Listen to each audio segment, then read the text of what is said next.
I'll start, and then Dr. Coburn is just downloading the first section of it that will go on after mine. We'll try to keep things moving at a quick pace because I got a lot of slides. We're just to go ahead and have something to look at. We brought in some handouts. These two on this side are from the CDC on the zoonotic issues with the avian influenza, and then there's one for hunters, and then some information for our office, and then just the bottom set is for poultry owners that have biosecurity issues for them. So we'll go through and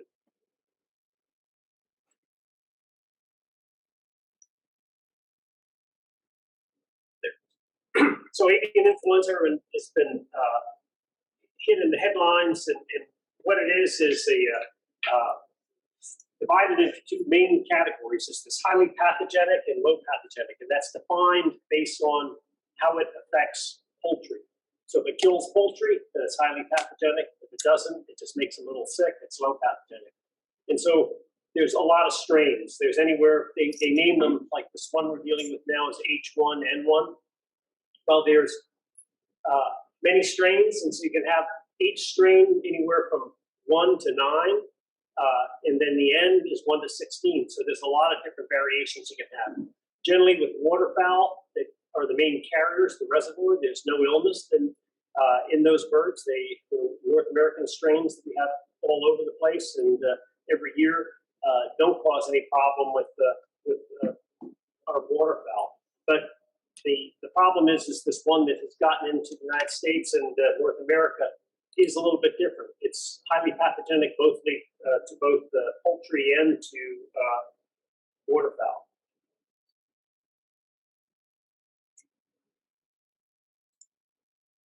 So avian influenza or influenza A viruses can affect many different hosts. And so the one that we're going to be talking about is going to be with the wild birds. But just to give you an idea, we're looking at tigers, cats, pinnipeds, marine mammals, cattle, equine. They all can get that.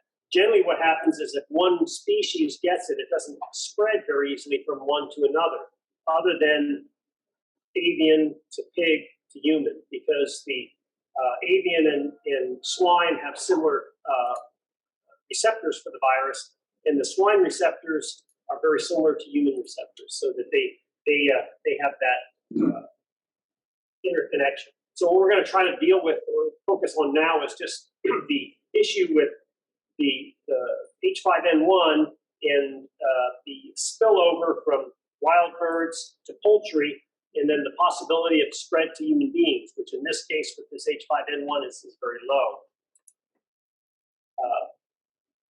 So you think, why are we dealing with this particular virus at this time period? And it really gets back into the fact that we've got 8 billion people in the world, and about 3 billion right in this area that need a lot of food. And so you have China, which is the #1 producer of pork in the world. Over half the pork population in the globe is located in China. So you've got 3 billion people, you've got several 500 million pigs, and poultry is extremely high there as well. And so you have this intermixing of intensified livestock and intensified population of people and an easy interchange of those viruses. And so in 2005, this is an H5N1 that occurred, and the outbreak occurred, started in China, in Asia, just like this current virus that we're dealing with now, and then rapidly spread across the globe. So in 2015, 14 and 15 is the last time we had a virus in North America that caused really big problems. And again, where it originated in China, and then we saw this wintering site and then spread up into northern Russia, and then into, although we didn't get any detections in Alaska, they went down the coast, and we had it in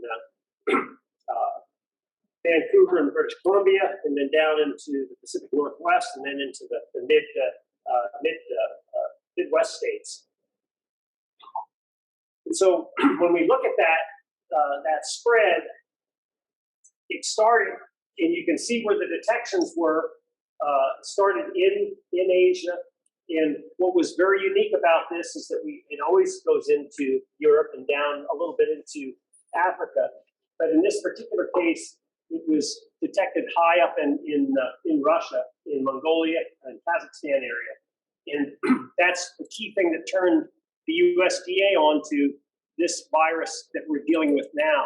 This, in late 2019 and early 2020, they saw the spread coming on here, the seasonal overwintering and the seasonal occurrence, and saw this particular virus had appeared. As soon as that happened, and with this other distribution with those wild birds, it was an extremely high concern. And so the USDA was talking with us in the end of 2001, saying, we're probably going to get this, we need to be ready. And even though we were doing that and trying to get the industry ready, when it got here, we're still seeing that spread into our poultry population in the United States.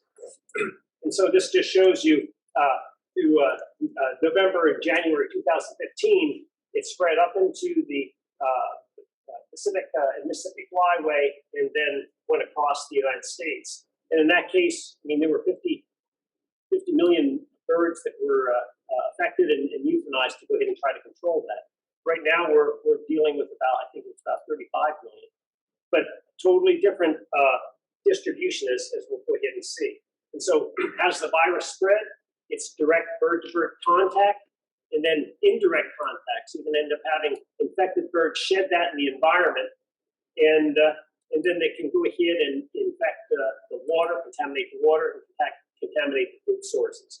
And the one thing that we're seeing in the past, it had always been really common in dabbling ducks. And you probably know what dabbling ducks are better than I did. So they're the ones that stay in the shallow areas and they put their head under and their tail sticks up. And these are the ones of the main thoroughfare and reservoir for this virus.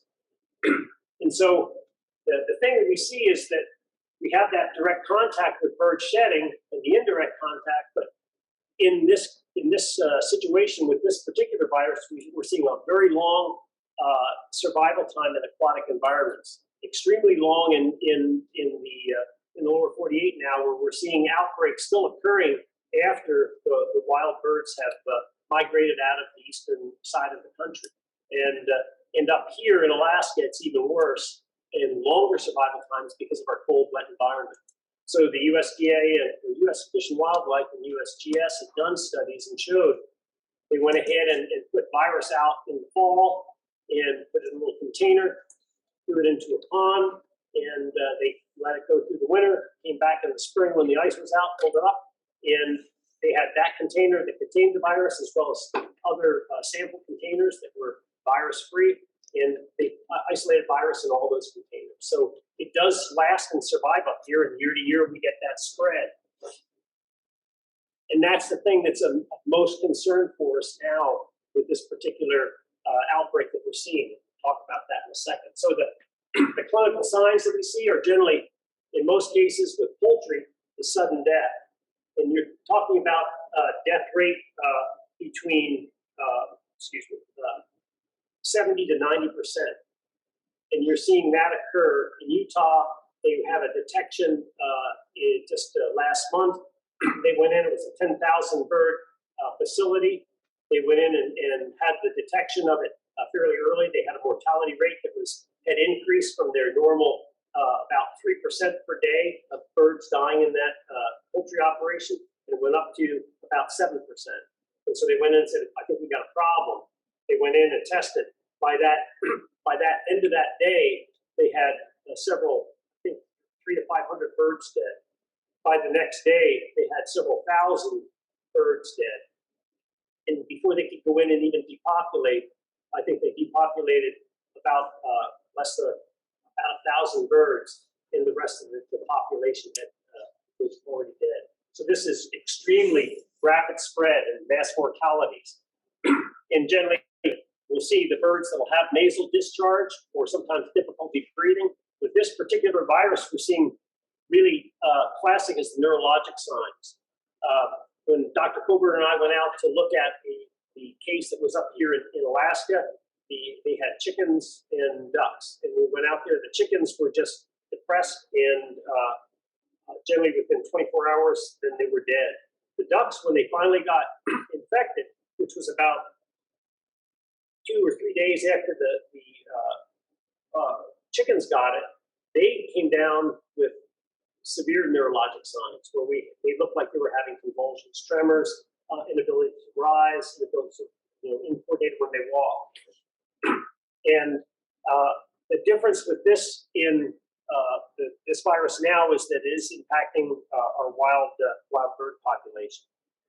So when we look at it, like we talked about in poultry, high mortality, decreased egg production, soft-shelled eggs and misshapen eggs, and generally you look at the bird and it just looks sick. It looks depressed. And then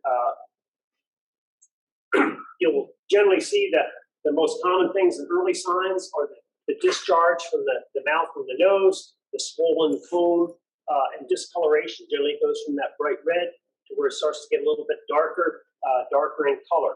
And they can also go ahead and develop discoloration, not just on the wattles, but on the legs, on the generally medial aspect of the legs. And so if you have chickens in your backyard, you think, what should I be doing? And you have to know and know those signs, and then you're trying to go ahead and take some action, and Dr. Coburn will go over more of this with you, to try to decrease the interaction with wild birds. And so Alaska does have a surveillance plan. We developed that initially when we first started, when I first started working for the state, and these outbreaks became more rampant. And what we are seeing are greater and greater outbreaks, worldwide outbreaks of viruses that are expanding from Asia. And so this virus is rapidly changing to adopt and spread, become more virulent and more transmissible. The surveillance that we do is in domestic poultry. We also work with exhibitors like the Sea Life Center, with zoos and rehab centers. The wild bird population, we're working with U.S. Fish and Wildlife and doing some surveillance for them, but USDA Wildlife Services is also doing quite a bit of surveillance on their own, and we work with Fish and Game. And then what we do is we investigate any morbidity mortality events. Because we have a large state and a very small number of people up here, what we try to do is collaborate. So if we have an outbreak down in Seward, it's not necessarily that we may run out from our office to go ahead and investigate that. We'd work with Dr. Elizabeth to go ahead and say, do you have time? Can you go ahead and look at this? Or we call Fish and Game Office or USGS, U.S. Fish and Wildlife, or the Sea Life Center to see, do we have somebody that can go out and get samples for us, safely decontaminate so they don't track the virus out of that area, so we can try to get an answer as fast as possible. We try to go ahead and do as much outreach as we can throughout the year. We do a lot at 4-H and at the state agricultural fairs. We work with Fish and Game and to go ahead and get word out to subsistence hunters and regular hunters, and that's what this is the form that we just developed this year for this particular virus, trying to go ahead and educate them about what that is, and then is that bird that I'm going to harvest safe to eat and bring home, and then how do we handle it, and how do we make sure that the correct processing is done so that our families are safe if you do have poultry. And I can tell you we've had more poultry across the state in the last probably the last 10 years than we've had in the previous 10 years. We've had calls from people in Nome with chickens, Antioch, and Eagle, all over the state in places that we had never had chickens before. And then we go through training. So we work with wildlife biologists and the staff here and others, veterinarians, to go ahead and know how to go ahead and collect samples and know how to respond and get the word out if there's a problem. So the detection of this virus started way back in 2021 in December in Nova Scotia. And it was shorebirds that were affected, had neurologic signs. That's the only thing they saw. They were unable to fly, twitching, twisting of the head, uncoordinated movement. And then soon after that, it was January, it started to go ahead and spread throughout the United States. This map shows you what it is now. All the dark colored states are states that have detections.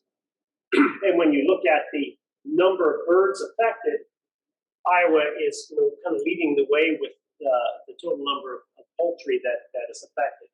And this was just I took this off the USDA webpage yesterday. So we've got 172 commercial flocks, 120 backyard flocks, with a total of almost 38 million birds affected.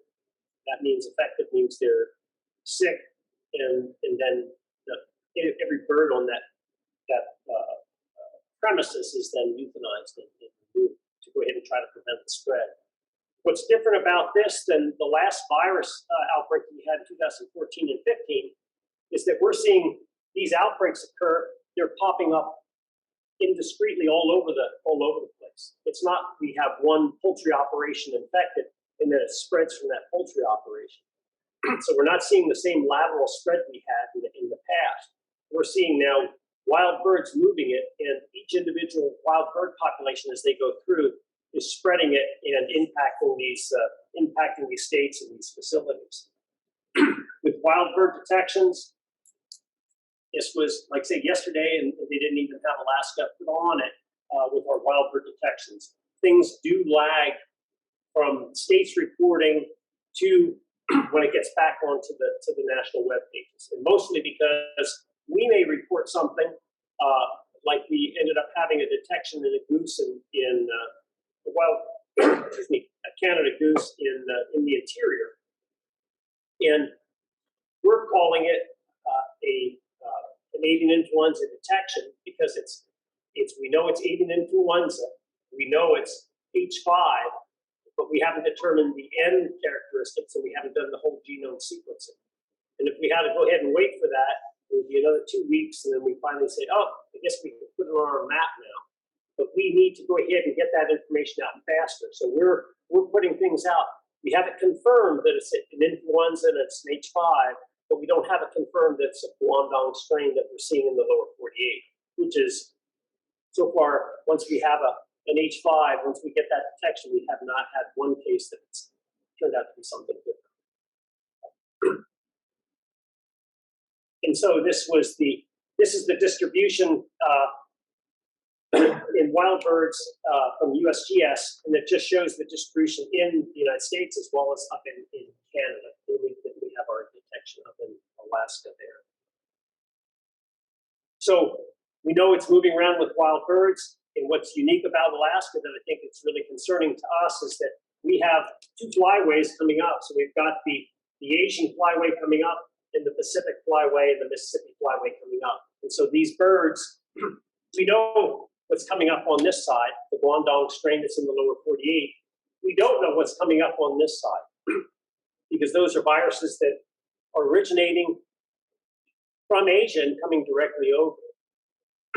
They just had an outbreak of another strain of avian influenza, an H3N8 in China. And this is different. It's killing birds, but it's also making people sick. So what we're really concerned about with the ability of this virus to stay in the environment, and when it stays in the environment and other birds have other strains, and those birds mix together and they share that virus, then those viruses can reorganize and reassort, and you can get a brand new strain. And that's what we're worried about this year. And USDA Wildlife Services is increasing their efforts up here in the state to go ahead and get 1,000 more bird collections than they normally take to go ahead and try to detect any reassortments or strains. And so then the big worry is, do you think, well, is this just academic interest? You think, well, it's academic, but it's also because come fall, the birds are going to go back from there. So if they have new reassorted viruses and go back down to where large poultry operations are that are feeding large human populations, we can have a really big problem. There are a lot of different sites that you can go to go ahead and look at the wild bird migrations. The one is this birdcast. Every day they go ahead and give where the birds are and the percent of birds flying and what direction they're flying. It's really pretty neat. I hadn't seen that until this year. But what we have for further information, I can go ahead and get a copy of this for you and send it down if anybody's interested. But there was a great paper by Andy Ramey that is online, and it's full access that discusses avian influenza and its impact in wild birds and how the reassortment's occurring. The USDA site, and then there is guidance online, and we have most of these on our webpage that you can go ahead and get to.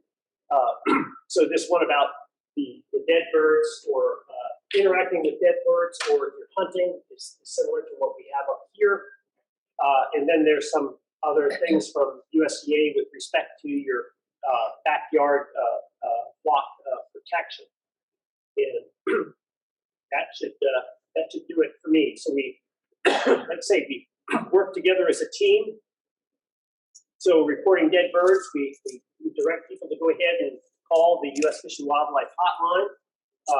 And then we work really closely. Sarah and I work really closely with Rob Taylor, Andy Ramey at U.S. Fish and Wildlife and USGS, as well as Angela Matz and Eric Taylor in the U.S. Fish and Wildlife to go ahead and try to coordinate and collaborate, because without the knowledge of the experts that we have in those other areas and the experts that are down here at the Sea Life Center, we're really limited. I'm really limited. Dr. Coburn's probably not as limited as I am with my interaction and understanding of wild birds and species and their interaction and their habitat. So we try as much as we can to go ahead and work together that way. So that's all I had, and I will go ahead and let Dr. Coburn. So I have a question. Okay. Oh, I can read it. We have a question from Zoom.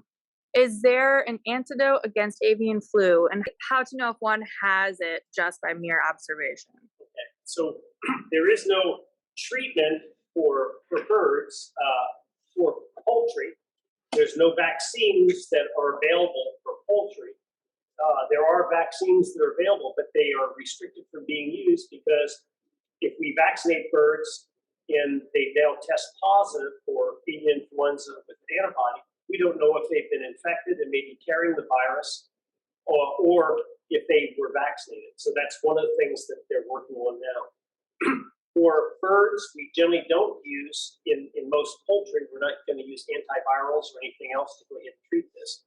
The control that we have is to go ahead and euthanize the birds to try to prevent the spread, because this is so rapidly spreading. If there were specific species that are high value, like your exhibition birds or teaching birds or endangered species, there are treatments that can be used to go ahead and help that.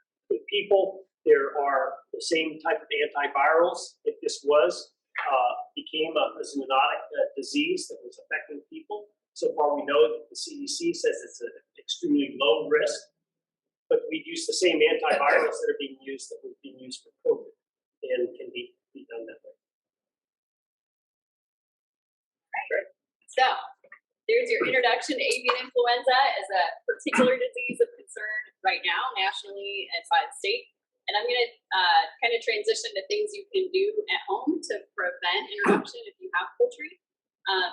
But I kind of just wanted to start with a holistic view, because really the things you can do to protect your birds from avian influenza, protect from all sorts of other things too that are much, much more common, but a lot of the same practices. So anytime if you're getting chicks, or you already have birds and you're bringing new birds in, or you take them to shows, there's lots of different things you're thinking about. So in your whole kind of flock health plan, and if you're running a Sea Life Center, your flock plan is pretty darn specific and regulatory and lots of different species, and it's going to be written down. For most of our backyard flocks, I have chickens too. I don't have anything written down, but these are the things you're thinking about and things that you're working through, even if it's not in some kind of formal manner. So thinking about vet care, husbandry, your housing, your nutrition, animal welfare, land management. If you do have birds that die, how are you going to dispose of them? If they died for some unknown reason, is it safe to put them outside? Typically not. You want to bury them or take them to a landfill where they can be disposed of properly and not be in contact with other wild animals, especially if you don't know what it was. I'm going to mainly focus on the biosecurity piece as it relates to avian influenza and other pathogens. So biosecurity, it's just the management practices that you have to limit the risk of introducing a disease to your flock. And really, biosecurity protects human health and animal health. We talk about One Health concept from our office quite a lot, and that's just the idea that you're protecting human health, animal health, and environmental health. And all those things are interrelated, and there's a lot of collaboration that happens for that holistic view. So what those biosecurity plans and protocols are going to be are going to look a whole lot different for a backyard flock than for a big commercial operation. The big commercial operations, some of them are shower in, shower out. If you have your own backyard poultry, you may not be allowed to work at a big commercial operation. They've got, some of those facilities have washers, like basically a car wash and disinfectant you drive through before you get on the property. So vehicles can actually bring pathogens. They can bring manure or dirt or things from one location to another, bird to bird, like Bob was talking about, just that direct bird to bird contact. Fomites is just a term that means it's like a surface that can harbor a bacteria or a virus. And then another thing, I mean, goodness, with COVID, we've talked about doorknobs and all the surface contact. So those would be fomites. And another, fomites could also be, or a mechanical vector could also be like flies. So maybe they're not involved in the disease process, but they can land in the manure one place and carry it on their feet to another place. So there's different ways that things can be brought into your flock. Rodents are another one. They can carry their own bacteria, or going between animal operations, they can transmit things.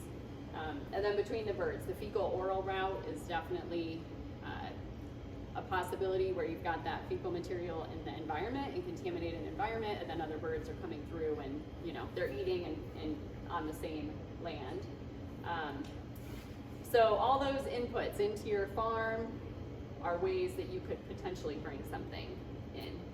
So day to day on the farm, things that you can think about. So if you're bringing in new animals or new chicks, having some kind of quarantine, having some separate facility. If they're chicks, they're probably going to be in your house, so you have a natural physical barrier from your outdoor birds. But if you, your neighbor ended up with 4 roosters from the hatchery and they didn't want all those roosters and you're going to take one, then it's a good idea to keep them in a separate area for at least 1 to 2 weeks. Sometimes just the stress of being in a new environment, if they were carrying something and it didn't really bother them, but then that stress of transport and being in a new place, you'll actually see they will break with whatever it is, respiratory disease or diarrhea or other things. So you want to be able to assess that before you introduce them to your group. If you have sick animals, you want to remove them from your main group. Hand washing, and especially with kids too, having an adult that's monitoring that and kind of keeping track, even in facilities that have petting zoos or things like that. I mean, there's been studies that show the compliance, even for the adults. If somebody's standing there, people are more likely to actually use the hand sanitizer and wash their hands. And especially with kids, having a little more direct intervention of helping them do that and do it appropriately and do it well.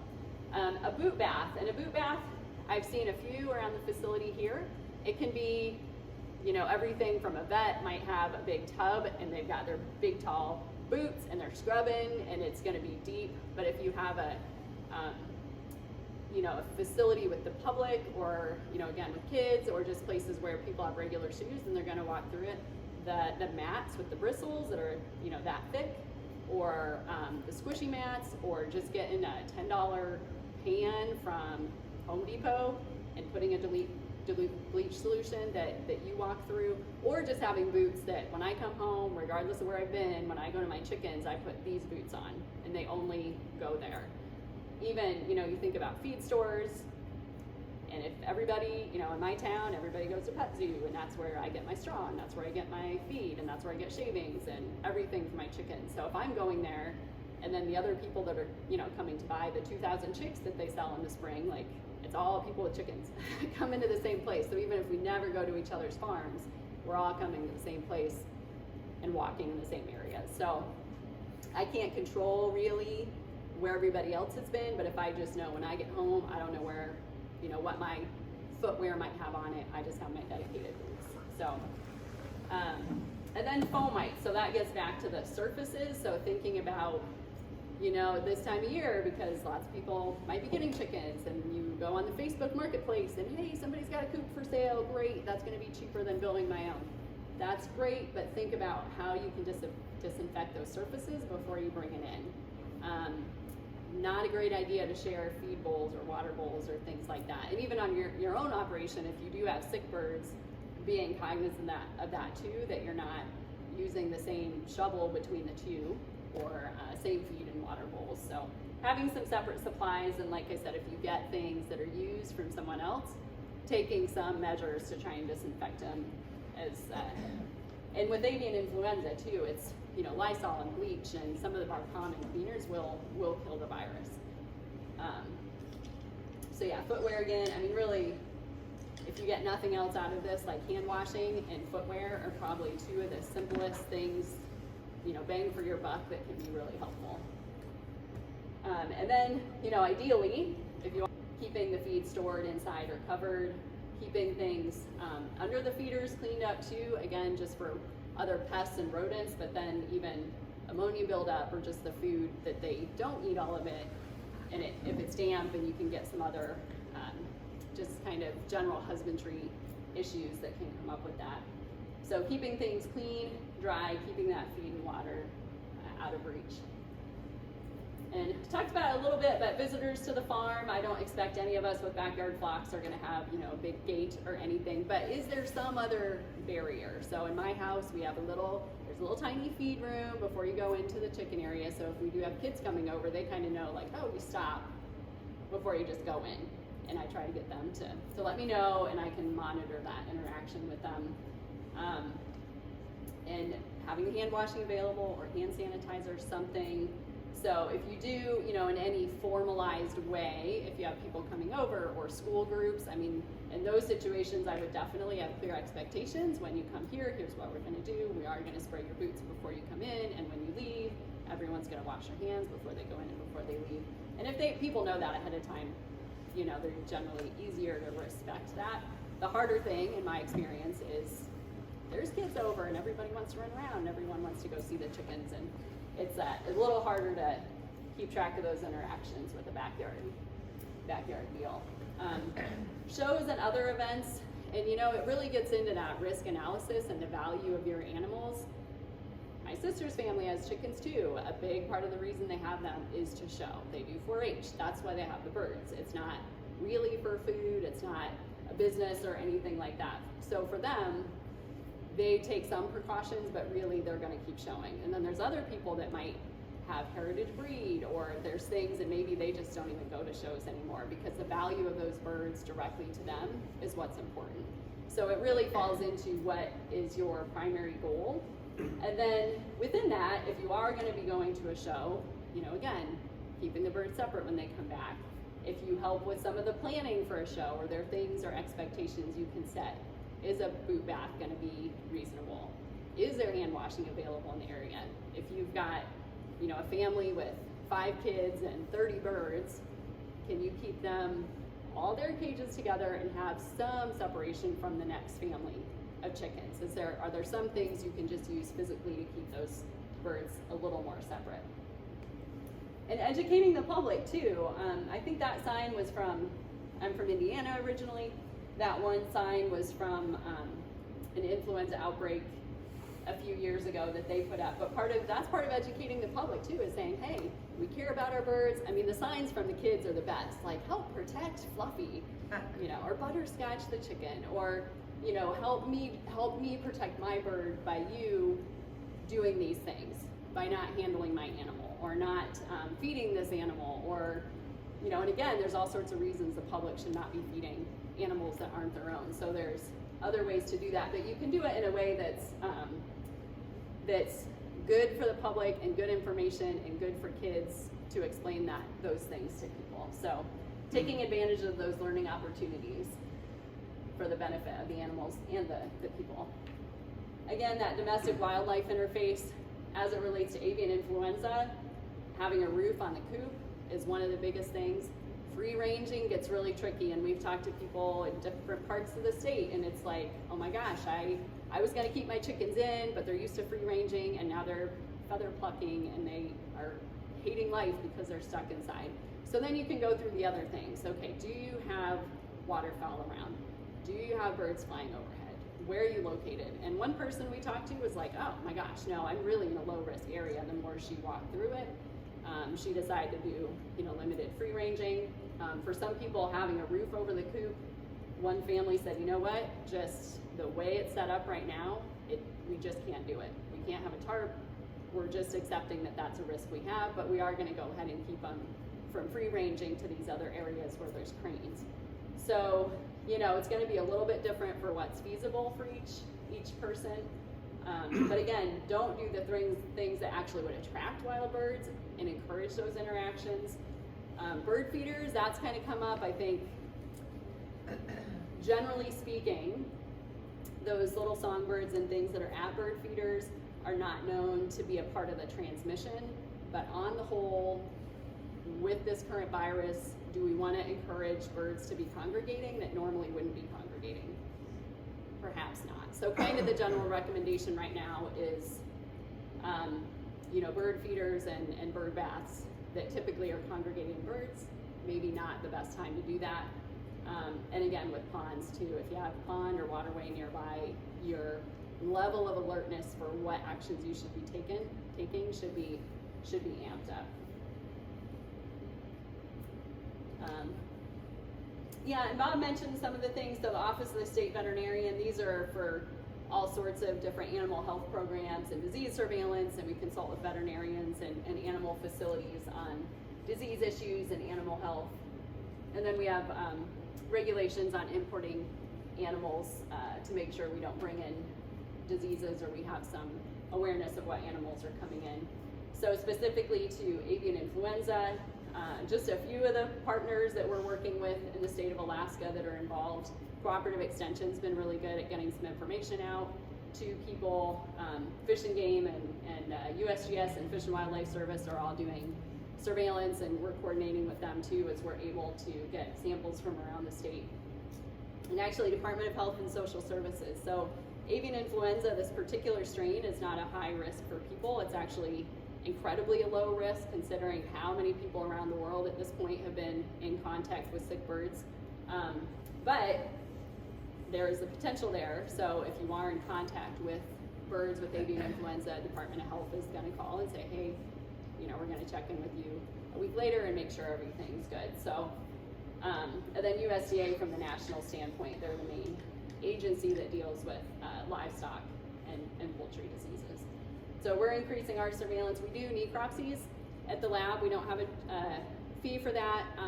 We do that any time of the year for people if they have an unexplained mortality in their flock, but especially right now, we do avian influenza surveillance on all the birds that come through, but a lot of people don't know that we're available to do necropsies. So sometimes it's just common things that they can get, but even from that standpoint, it can be helpful for people to know, and then know if it's something that might be infectious or if it's just an isolated event for a particular bird. And then just trying to increase outreach through events like this and extension and 4-H, and otherwise kind of letting people have the information to help them make the choices that are best for their flocks. So yeah, if you have poultry, you know, try and implement some of those routine biosecurity things. Again, hand washing and footwear. If that's the two things you can handle, like that would be, you know, that's worthwhile to do, and then you can take it as far as you want with those activities. Morbidity or mortality in a flock. So like I said, we're available to do necropsies. Our level of concern for avian influenza, if it's one bird out of 30 and it was a 6-year-old hen, you know, avian influenza is not very high on the list. If it's 5 or 10 birds who died in 24 to 48 hours, that is a high level of concern. Wildlife observations or concerns or mortalities, I think they would consider a mortality event, 5 or more birds in a given group, but you can call them directly. And then our webpage will try to keep updated information on detections and other, we've got some links to some of the national resources too. And then our listserv, we're a small office of 2, and then we have 1 person that does 18 other things and helps with our web outreach. But we will put out like press releases related to disease events or other opportunities or workshops or things like that coming up. So if you want to sign up for that, there's the link there. And yeah, that's all I've got. So happy to answer questions or questions for Bob too related to the information that you covered. Have you guys started talking about the state fairs? Good question. The question was, have we started talking about the state fairs? I will tell you that every barn manager, fair manager has called us at this point. At this point, with our one flock that's been affected, at this point, we don't know what's going to happen several months out. But certainly the fairs, I think, are looking at options, even if we're not at a point where we need to make that decision statewide. The fairs are looking at what contingencies they could have in place, what their expectations are, if they want to do testing for avian influenza ahead of time, prior to the fair starting, things like that. So it's an ongoing discussion. But yes, the fairs are thinking about it. And one of the things that when the fair organizers called and said, well, what are you going to do? And I said, well, they said, well, it's only 1 outbreak, it's low risk. I said, that's right. But I said, go out and look at the barns where you have your fair. And what's all around in those fields, all around your barns? They're all full of geese, they're all full of ducks. I said, there's the risk there. So your chickens could be negative, and then you walk into the barn. I said, so that's the other thing that we have to look at and realize. And then if we're gonna have a fair or a show, and like I said, like Dr. Coburn said, is that, it's like with 1 outbreak, are we gonna go ahead and do anything? Well, we're probably gonna watch. But we're turning it around and saying, if you're gonna have a show, then you need to go ahead and have boot washes before kids walk in. You're gonna need to go ahead and have the biosecurity to go ahead and make sure that they don't bring something in and then spread it, because the last thing we wanna do is have an outbreak at a show. That means all those birds at that show are now gonna be euthanized. And if somebody brings their pet or their bird home, then they've brought it home, now all those birds there may need to go ahead and be euthanized. And we don't want to go ahead and have to do that. We want to go ahead and work with people to go ahead and do the best possible thing. It's like the staff here is trying to go ahead and say, what can we do to go ahead and protect our assets, the wild birds that we have here? What can we do to protect our exhibits? And we're going to do everything we can because they're really important to us. And that's what we're trying to do as well.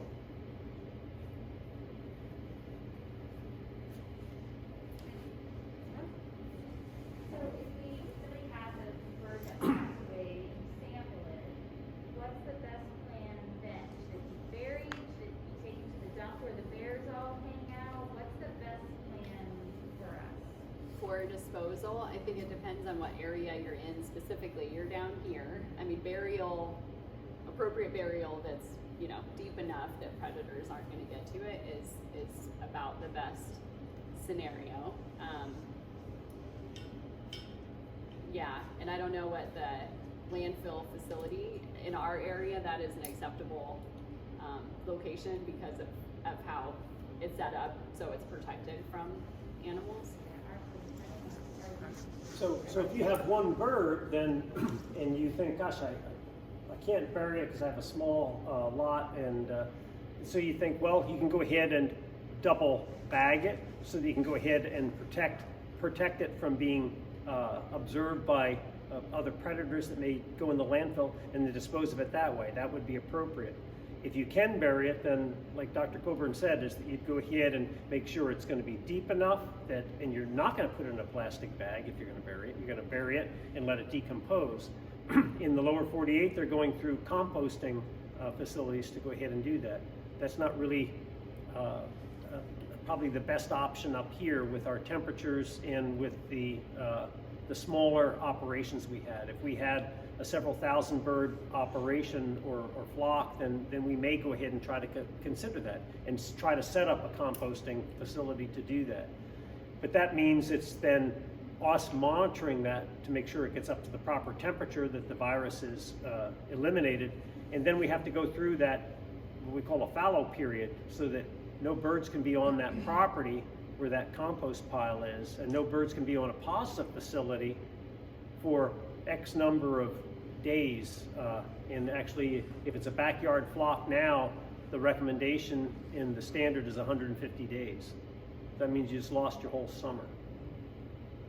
And for some of the commercial flocks in the lower 48, where they can go in and they say, hey, all our birds are in this this building, we go ahead, the birds are euthanized, they're removed, it's cleaned, it's disinfected, it lays fallow, and they can go ahead and maybe get birds back in within a month, because they can go back in and say, we've cleaned and disinfected, and we've let it set over 2 incubation periods of this virus, and we've gone back in and tested the environment.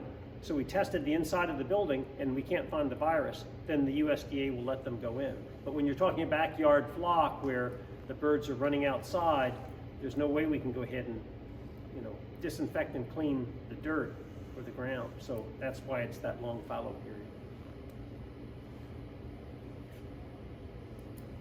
Is there any, did the ravens and crows, did they carry this or get this?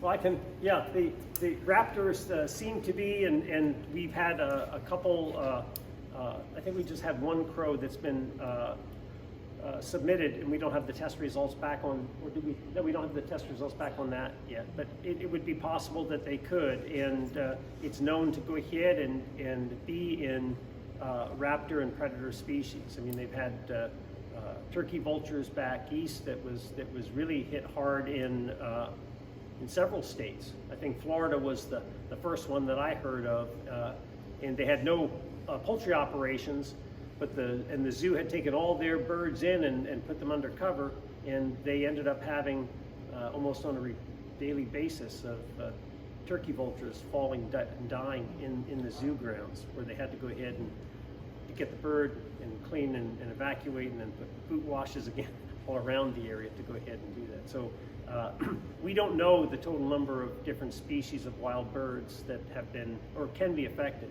and it's likely that they're right now. If you look on the USGS site, they have a long list, and I think I have. Gosh, it's 40. I have almost 50 now. Yeah. Species that have been found with it. Those are less likely. The main reservoir is those water birds. So it's not the crow.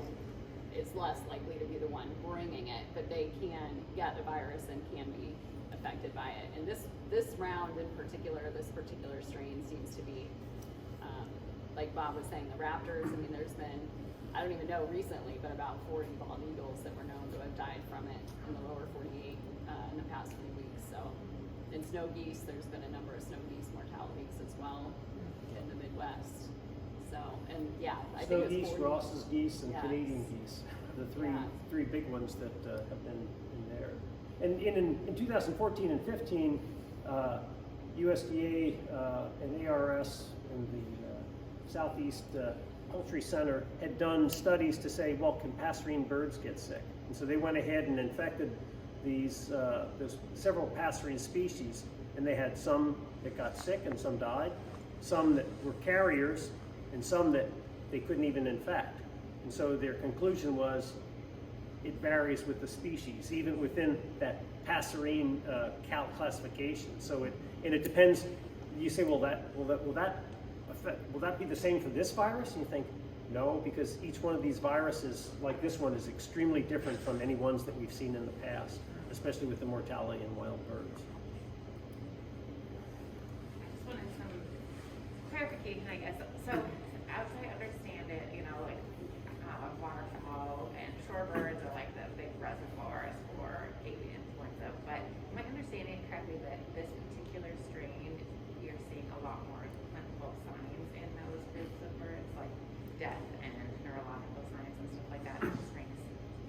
before, or? Yeah, that's Yeah, okay. correct. I don't think they've seen as many mortalities in different wild bird species, especially the shorebirds. I mean, the first birds that were affected were gulls up Right, in Nova I heard Scotia. that, and I was like, oh, I didn't realize it was gulls. Yeah, That's and right. so, and that was in Florida too. The whole coast of Florida had mortalities of a number of different species, but the main species that we were seeing these large mass mortalities. And why would there be mass mortalities in ducks and geese? And you think, well, think about epidemiology and think, well, ducks and geese are generally in big flocks and stay together, where maybe your shorebirds, they can be in big flocks, but I think they're a little bit more dispersed and not as chummy as yeah, they keep their distance. Yeah, it's like the same thing that we do with COVID is, you know, you keep your 6 foot distance. And the ducks seem to get right on top of one another. Geese the same. Nay, I should clarify the 49 species that they found it, those weren't all necessarily mortalities or illness. So the first cases, you know, on the East Coast, it was a widgeon and pintail, and so those birds were just, you know, catch and release research birds or healthy hunter harvest that they were just doing surveillance. So they're perfectly healthy birds that they found the virus. So a lot of the classic species that carry it don't seem to be having a problem, but I think to have this many geese in that class of birds has been unusual.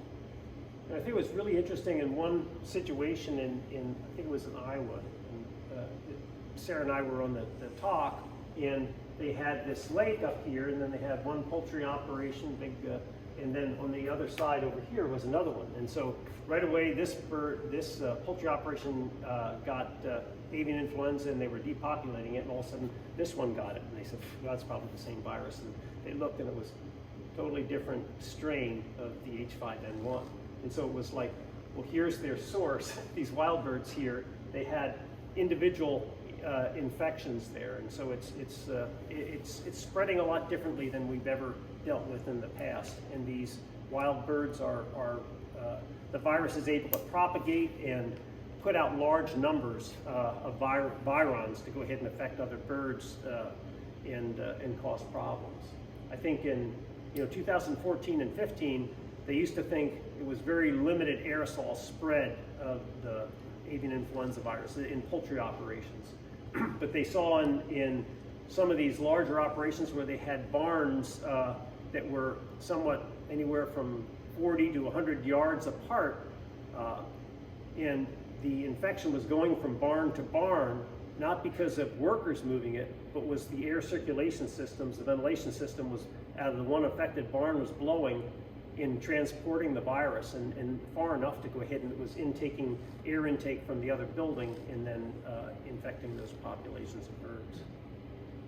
And so it varies. Each strain of that virus is different. Just like COVID, you think, well, the Delta strain was bad, but what about the Alpha strain and the Beta strain? They didn't seem to be as bad. The Guangdong, the initial strain was really bad, and now this Omicron strain. So each one there's just a little bit genetic difference between those two, and that greatly impacts the pathogenicity and the virulence of the virus. In general, I don't recall hearing about parrots being affected with it. Have you heard anything about parrots? No, I sure have not. But have they? I don't know what their rate of exposure is either. So, I mean, if they're the parrots that are kept indoors, they may have limited exposure. And like say, at this point, I don't think anybody's doing, everyone's so involved in the response to this, there's very few academics that are doing research to see what other species are possibly affected. And even from that standpoint, the recommendation still is if you have parrots inside that you take real precautions if you have chickens too, or domestic ducks. So just because, like Bob said, there's always some variability and you don't want to do the index case either. So still use good practices to protect your